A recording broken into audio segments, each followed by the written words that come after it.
Hello, this is Doctress Newtopia, and I'm here to talk about Facebook, the real name policy that they have, and that I have been accused of breaking.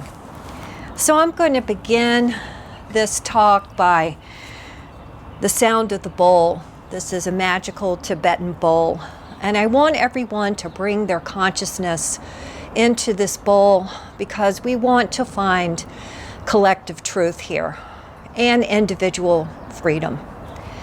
So with that in mind, that we are going to find our collective truth, I'm going to bless the bowl.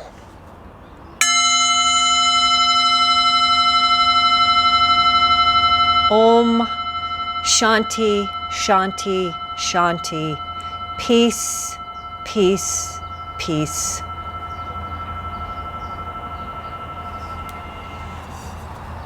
So I received a message on my Facebook that I have 7 days to conform to their policy of the real name or my account gets deleted.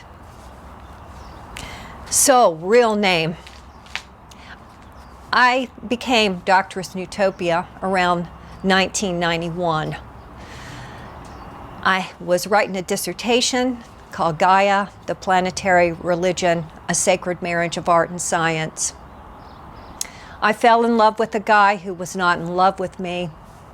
And that's when I changed my name to Newtopia as a way to hear the place that I wanted to be every time someone said my name.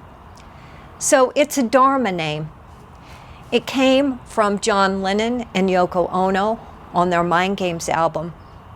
They spelt it a little bit differently. They spelt it N-U-T-O-P-I-A. So I changed it around to N-E-U-T-O-P-I-A.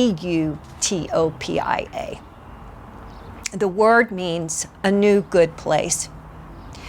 Thomas More was the famous utopian novelist who started using the word utopia without an E on it. And that meant no place. But Newtopia means someplace. And that someplace is cyberspace. That's where archetypes live and where our true selves can come forth, where we can accept our Dharma. I consider my name a Dharma name. And what that means is that I see us between two paradigms. The Libby Hubbard paradigm is the real world as it is now, of homelessness, of disease, of people not having health care, of people not having houses. This is the corrupt world that we all have to live in right now. The world where money rules, and if you don't have money, forget it. And the worst thing that can happen to you is that you become homeless. It's not a pretty reality. My dissertation is about utopian thought. You know, how do we rise above this? Well, another reason why I accepted a pseudonym is because I was in Salem, Massachusetts, and I was at the Witch Museum. And I was looking at some of the history of the witches and the people who accused the witches. And there was one accuser, and her name was Elizabeth Hubbard. So, of course, I wasn't so happy about that. And I realized that I had a connection with witches at that point. There's another connection.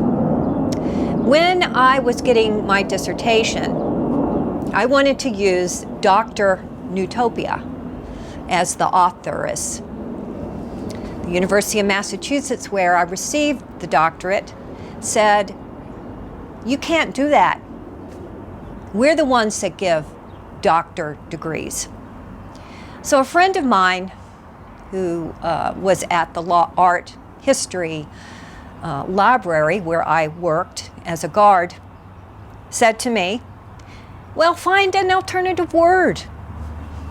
I don't know why I decided to do that, but I did, and there was a very old Webster dictionary on my desk in the library, and I just happened to open it up randomly, and I picked the word witch.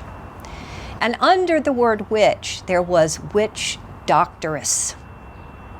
Well, at that time, nobody was using the word doctress. It was forgotten in the English language. So I went to the Oxford Dictionary, and there was the word doctress, female doctor. So that described me perfectly. And since that was not the word doctor, I got to use it on my dissertation.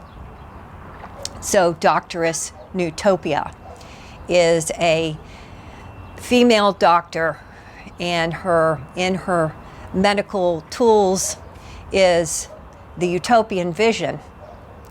And that is what helps bring the world into this full paradigm where everyone can embrace their true self, where their highest character can come forth and be free. Now, what we're seeing on Facebook right now is that they want to connect us with the real world, the world of money, the world of police, the world of the FBI and CIA, and the NSA. They want this connection between your name and your credit cards. Everything has to be real. Well, when the internet began, when there was Usenet, that's when I started to become a character on the internet. Many people had pseudonyms, and it was wonderful. It was creative. It was imaginative. People had such names as Plutonium 35 or whatever it was. They dealt with a deeper truth than one's real name. And in my opinion, everyone should have a second name. You have your original name, and then you have the name that you give yourself that comes to you, like mine did to me. But Facebook really doesn't allow that on your profile. You have to go by the name that the police know you by.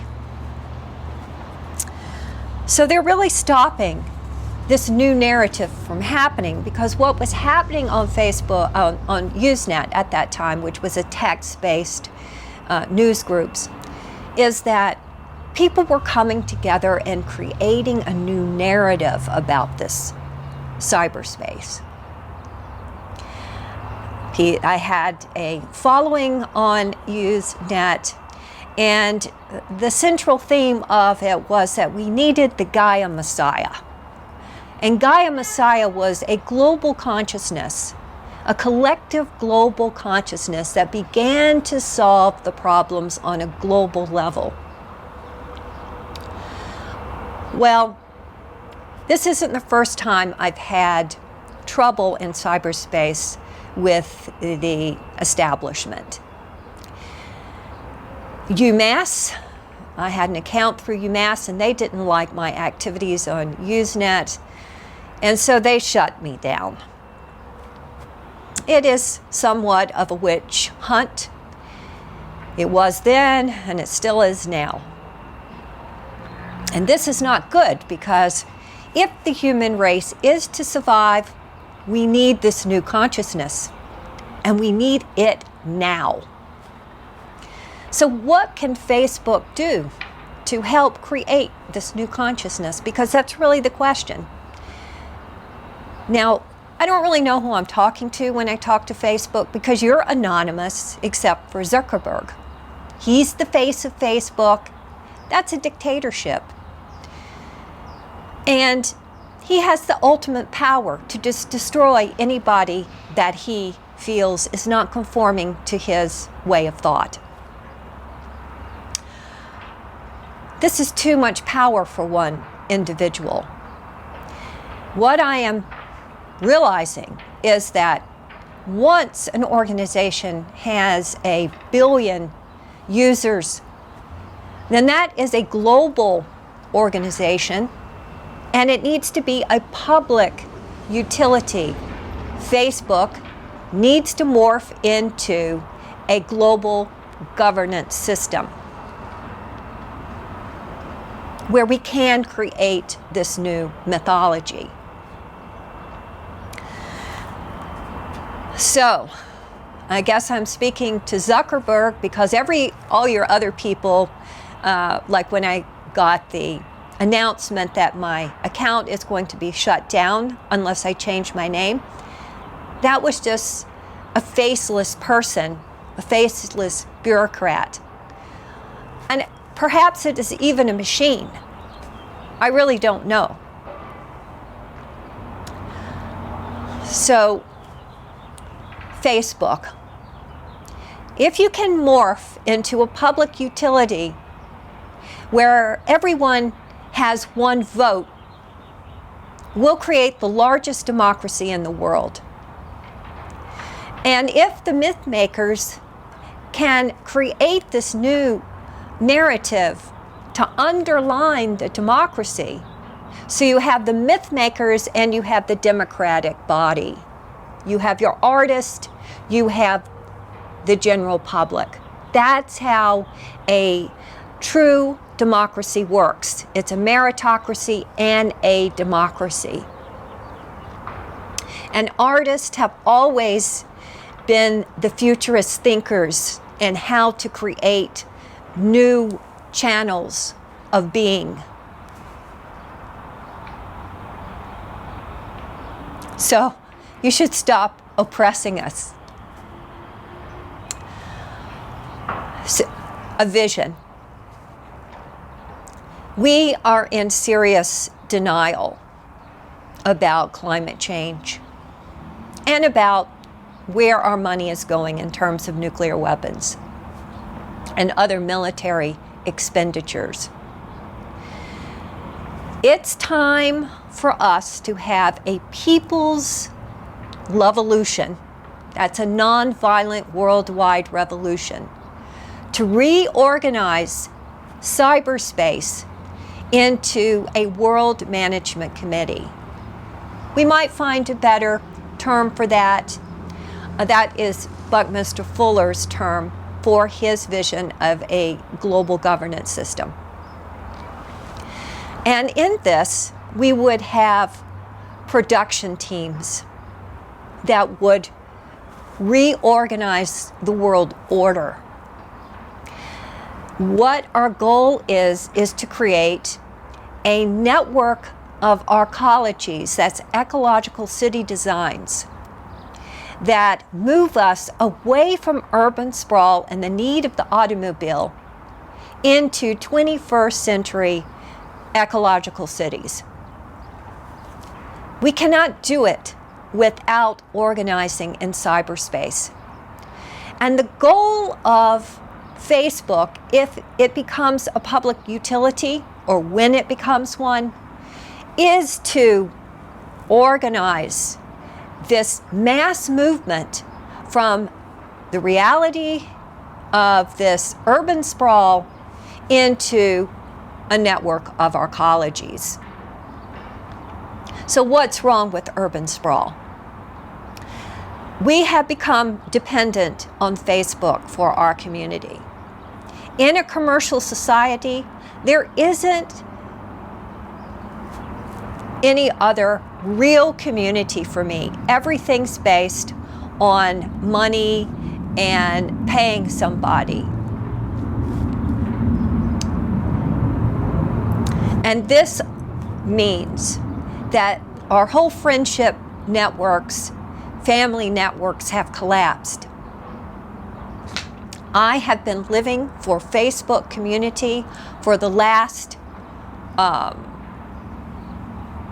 8 years, however long I've been on it. It's been my central means of communication and community. So if you delete me out of it, It's like going into exile. It's an ostracism. This should not be. You should not have that kind of power over anyone. Facebook should be a human right. Just like housing should be a human right, having food should be a human right. And that's why this network of arcologies is so important.